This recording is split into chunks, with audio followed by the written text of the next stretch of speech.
Hey, it's me, MLB. Here is chapter 19 of Really Fake, and this one has a really weird title. It's just got a whole heap of emojis. So it's got tongue poking out emoji, peach emoji, eyes looking emoji, and eggplant emoji, and then in brackets, that got your attention, lol. So we'll find out what that means.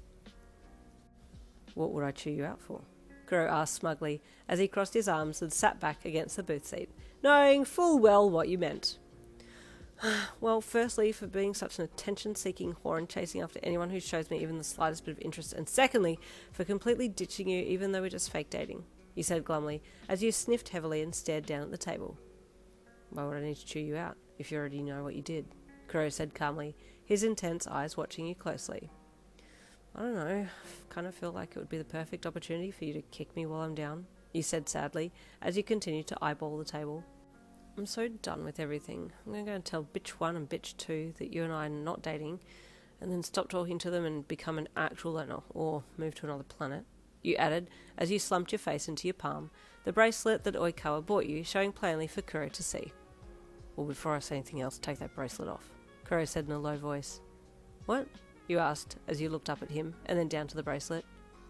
Oh, I'm going to sell this and get some money. Screw him, you mumbled. Nah, just toss it in the bin, Kuroo said, as he uncrossed his arms and leaned forwards, reaching for your wrist. No, that's such a waste, you said as you pulled your wrist back from him. What's it to you anyway? I don't like something of his on you, he said bluntly. What? You sound so boyfriend protective. What's going on? You asked with a surprised half laugh as you pulled your arm right back. Kuroo half stood and reached across the table, still intent on removing the bracelet. Your laughter faded as Kuroo reached all the way across and pinned your wrist to the backboard of the booth behind you, his face leaning over yours. We might be fake dating, but if anyone touches you, they'll have me to answer to, Kuroo said darkly, and your face flushed with shock. What is this? Is he... That's what you'd like me to say, isn't it? Kuroo leered cheekily, as his face suddenly broke into a smirk while he looked down at you. Screw you, you scowled, punching him straight in the chest. You're too easy, he wheezed, letting go of your wrist so he could sit back and rub his chest. I'm out, you said angrily, as you got up out of the booth seat and stormed out of the shop. Kuroo watched you go. She's not ready for a serious relationship. When she stops simping so easily, that's when I might let her know how I feel about her, he thought, as he sat back and sighed. You made it back home and wearily pushed the front door open. Pa, I'm home, you called in a tired voice. Pumpkin, what is sexting? Pa's warbly voice called from the lounge room. Oh my god, what? You yelped to yourself as you kicked your shoes off. Oh, Lord, what the hell's going on? You muttered as you made your way to the lounge room door. Sorry? You asked hesitantly as you walked into the room. Miss Marple wants to sext, Pa said with a bright gummy smile.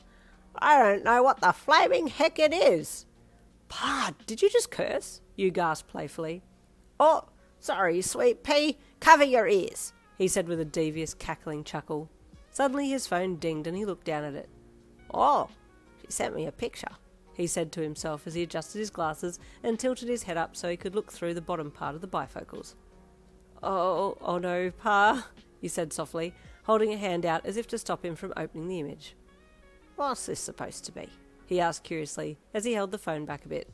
It needs an iron. Oh God, you wailed, covering your face with embarrassment. I'm going to go, this is terrible.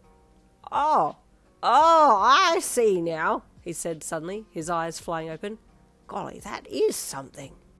I am going to go now, excuse me. Due to personal reasons, I will now be passing away, you said in a dead tone as he turned to go.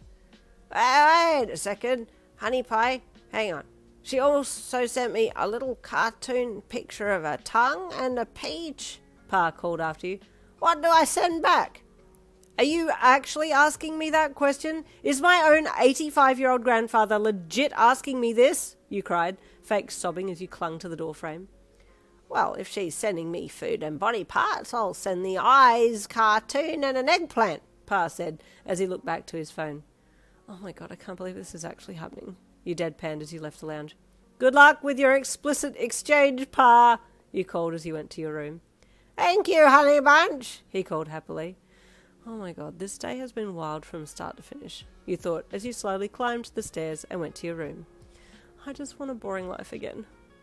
As you entered your room, your phone dinged. Kuroo, you muttered as you looked down at the screen and opened his message. Are you actually going to give Liisa and Nora the flick? He texted. Yeah, he replied. How? He asked. I don't know yet, he replied. Just gonna be honest, I guess. How honest? He asked. Why are the probing questions? What's it to you? You don't even need to be involved in this. You're just faking it for my sake, which I greatly appreciated, but you're off the hook now, you sent, a mixture of anger and sadness in your reply to him. Are you breaking up with me? He asked with a broken heart on the end of the message. Yeah, I guess I am, you replied. Okay, delete the other 2 messages around these, and then you can show the breakup message to bitch 1 and bitch 2, and they'll believe you, he sent, adding a thumbs up. Why are you being so helpful? You asked curiously. You don't need to be this nice to me. I've always been a nice person, he sent. I highly doubt that, you replied with an eye roll emoji. So how are you going to do it? He asked. I'm going to tell them I don't want to be friends with them anymore because they're fake and annoying, he replied. I highly doubt you'll actually say that, he replied cheekily. Screw you, just watch me, you replied, adding the middle finger emoji on the end as you closed the messages and threw your phone on the bed. I have nothing to lose, so I'm actually going to say exactly what I said I would. I want to see their faces when I call them out on their bitchy attitudes. Question 1, are you actually going to do it? Question 2, how's that going to go down? Stay tuned, tomorrow we'll find out. I'll see you then.